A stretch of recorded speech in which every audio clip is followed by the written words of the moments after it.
देखिए, जो पक्ष में बैठी हुई सरकार है, जो इस वक्त मौजूदा सरकार है भारतीय जनता पार्टी, मैं उनको सूचित करता हूं और उनसे कहना चाहता हूं कि अपनी जो सीट है उसकी पेटी मजबूती से बांध लीजिए, क्योंकि कल के बाद इंडिया गठबंधन राहुल गांधी जी का तूफान आने वाला है संसद भवन में।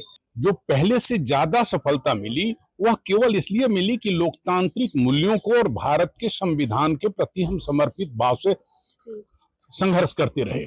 देखिए, हमारी नेता सोनिया जी ने भी कहा और राहुल गांधी जी ने भी कहा कि मोदी जी अब भूल जाइए, तानाशाही से ये देश नहीं चलेगा, ये देश चलेगा संविधान से। कि लोगों को ये बताया, पढ़ो लिखो, सब कोई अपने बच्चों को पढ़ाता है और ये आशा रखता है तुम मेहनत करो और तुमको अच्छा रिजल्ट आएगा। जब उन बच्चों को ये पता लगता है कि पढ़ने से कोई फायदा नहीं है, ये पैसे से खरीदे जा रहे हैं रिजल्ट, 67 आदमी टॉप कर जाता है, जो कभी इतिहास में 67 छात्र टॉप करते हैं, जो कभी नहीं हुआ, और जो जिस ढंग से हो रहा है राष्ट्र के लिए बहुत हित होगा। नमस्कार, आप देख रहे हैं खबरी टीवी। मैं हूं आपके साथ सिमरन। इस वक्त मैं मौजूद हूं एआईसीसी में, जहां पर हम बात करने वाले हैं जो अभी संसद का सत्र चल रहा है इस बारे में। अब राहुल गांधी जी जो है वो एआईसीसी अभी पहुंच चुके हैं। अब कल राहुल गांधी जी का शपथ ग्रहण होने वाला है एंड आज जो संसद के सत्र का पहला दिन था और आज के दिन ही हंगामा हो गया। अब आगे देखना बाकी है कि और अभी कितने हंगामा होते हैं। नीट पेपर लीक को लेकर भी राहुल गांधी ने सवाल उठाए थे। तो ये लोगों से जानते हैं कि यहाँ पे बहुत सारे कांग्रेस के प्रवक्ता है, उनसे बातचीत करते हैं, जानते हैं कि उनका इस पर क्या कहना है। तो अभी हमारे साथ मौजूद है राहुल प्रियंका गांधी सेना के प्रवक्ता मेहताब जी। बहुत बहुत स्वागत है सर आपका हमारे चैनल में। अभी कल राहुल गांधी जी शपथ लेंगे, तो इस पर आप क्या कहेंगे? देखिए, जो पक्ष में बैठी हुई सरकार है, जो इस वक्त मौजूदा सरकार है भारतीय जनता पार्टी, मैं उनको सूचित करता हूं और उनसे कहना चाहता हूं कि अपनी जो सीट है उसकी पेटी मजबूती से बांध लीजिए, क्योंकि कल के बाद इंडिया गठबंधन राहुल गांधी जी का तूफान आने वाला है संसद भवन में। क्योंकि एक तरफ राहुल जी होंगे, एक तरफ अखिलेश यादव होंगे और एक तरफ इंडिया गठबंधन के जो पढ़े लिखे इकरा हसन जैसी एमपी होंगी, और देश के प्रधानमंत्री जी के सामने चुनौती होगी, क्योंकि राहुल गांधी जी हमारे विपक्ष के नेता हैं और हमने मान लिया है कि विपक्ष के नेता वो ही होंगे, क्योंकि एक राहुल गांधी ही ऐसे हैं जो अमित शाह और देश के प्रधानमंत्री की आंखों में आंखें डालकर बात कर सकते हैं। आज पहला दिन था संसद के सत्र का और पहले दिन ही हंगामा हो गया। इंडिया गठबंधन के लोग इस संसद भवन पहुंचकर वहां पर जो बुक थी संविधान की वो लेकर हड़ताल कर रहे थे, प्रोटेस्ट कर रहे थे। इस पर आप क्या बोलेंगे? देखिए, हमारी नेता सोनिया जी ने भी कहा और राहुल गांधी जी ने भी कहा कि मोदी जी अब भूल जाइए, तानाशाही से ये देश नहीं चलेगा, ये देश चलेगा संविधान से। जी। अभी जैसे कि आज पहले दिन में हंगामा शुरू हो चुका है, अब कल राहुल गांधी जी शपथ लेंगे, तो आपको क्या लगता है कि ये पूरे जो ये जून का जो संसद सत्र है इधर के हंगामा ही चलने वाला है? देखिए, ऑफ कोर्स हंगामे की जरूरत है, क्योंकि एक तरफ आप देख रहे हैं कि 3-3 पेपर, नीट के पेपर कैंसिल हो रहे हैं। आप एक बार बताइए, भारतीय जनता पार्टी के जो ये एमपी हैं, ये 5 साल मेहनत करते हैं और ये सदन में बैठते जाकर। काश अगर इनकी सदस्यता या इनको निलंबित कर दिया जाए तो इनको कितनी तकलीफ होगी। ऐसे ही हमारा देश का जो युवा छात्र है, जो किसान का बेटा है, मजदूर का बेटा है, गरीब का बेटा है, वो 5 साल मेहनत करता है, कड़ी मेहनत करता है और उसका फिर पेपर लीक हो जाता है। तो इसका मतलब आप चाहते ही नहीं कि किसान का, मजदूर का, गरीब का कोई पढ़ लिख कर डॉक्टर बने या संसद भवन में बैठे, क्योंकि अगर पढ़ लिख लेगा तो आपसे सवाल जवाब करेगा। तो आप यही चाहते हो, देश के प्रधानमंत्री भी यही चाहते हैं कि देश अनपढ़ रहे, हम अपनी राजनीति बिल्कुल इनको बहकाते रहेंगे। अगर ये पढ़ लिख लेंगे तो ये फिर हमसे सवाल जवाब करेंगे, जैसा आज राहुल जी कर रहे हैं। तो अभी हमारे साथ मौजूद है वीके चौधरी जी, चौबे। तो अभी हमारे साथ मौजूद है वीके चौबे जी। बहुत बहुत स्वागत है सर हमारा चैनल में। तो आप बताइए कि जो अभी झारखंड में विधानसभा चुनाव होने वाले, उसके लिए आपके क्या क्या ख्याल है? झारखंड में देखिए, अभी जो चुनाव होने वाला है, अभी लोकसभा के चुनाव हुए हैं और झारखंड में जिस ढंग से हमारी ये बुलडोज कर रही है ये सरकार संविधान को और लोकतांत्रिक संस्थाओं को, और जिस ढंग से पूरे ताकत से हुक एंड कुक जिस समय हमारे उम्मीदवारों को जबरदस्ती हराया गया है, और वन साइडेड ना पार्टी के पास पैसा है।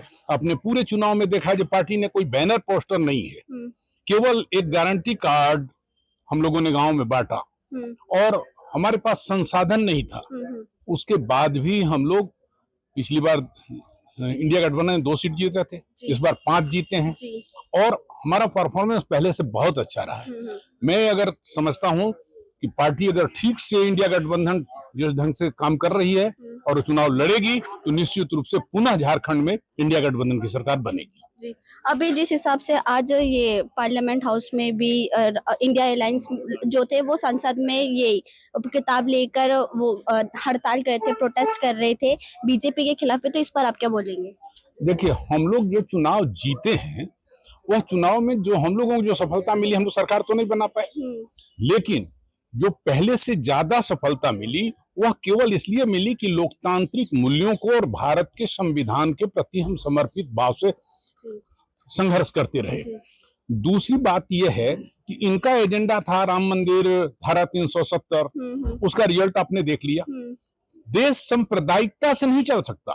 देश चलाने के लिए सबको कहना नहीं है, सबको सबका साथ सबका विकास, बल्कि सबको लेके चलना होगा।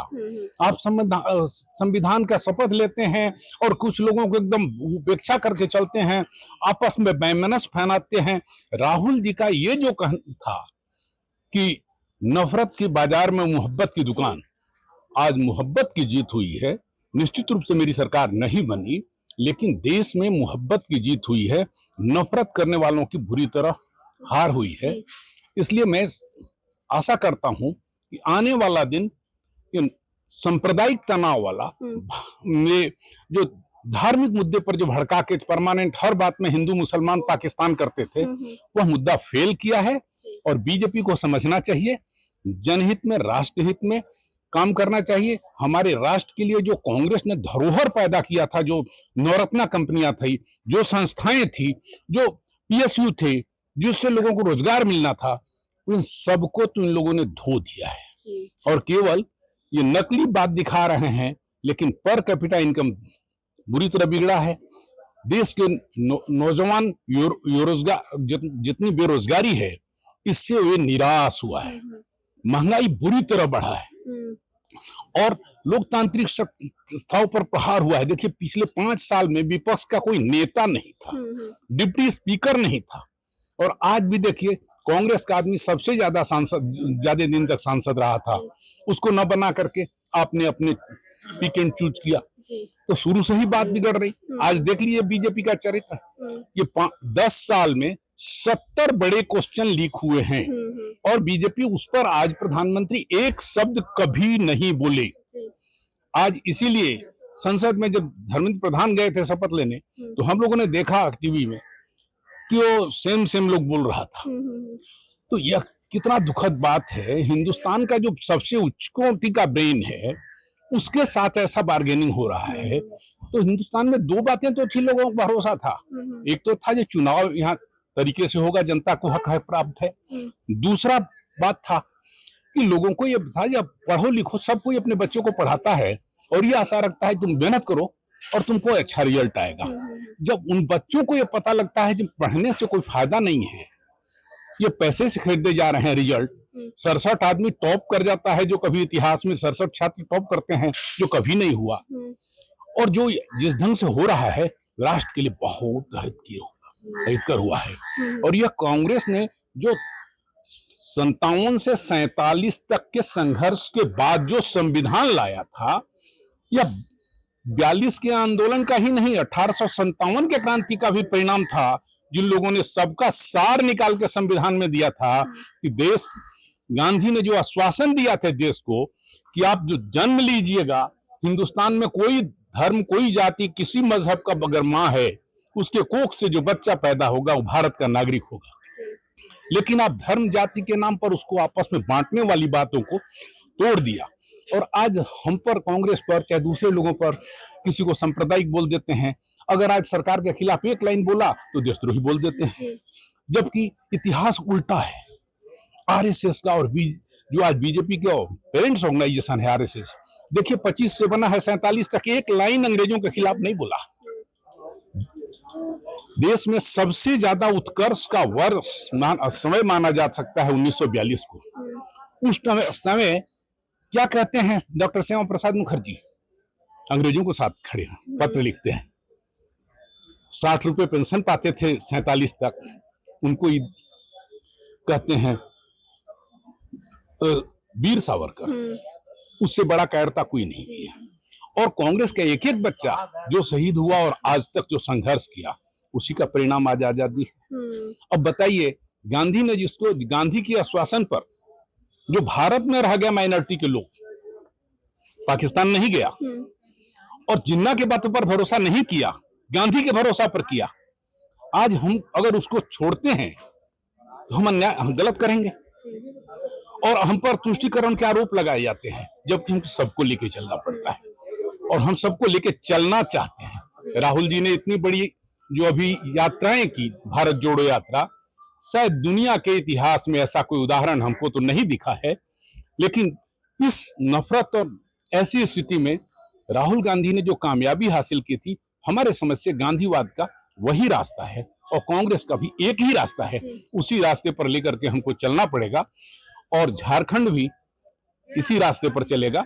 आने वाले चुनाव में फिर से इंडिया गठबंधन की सरकार बनेगी, हमारी यही अपेक्षा है।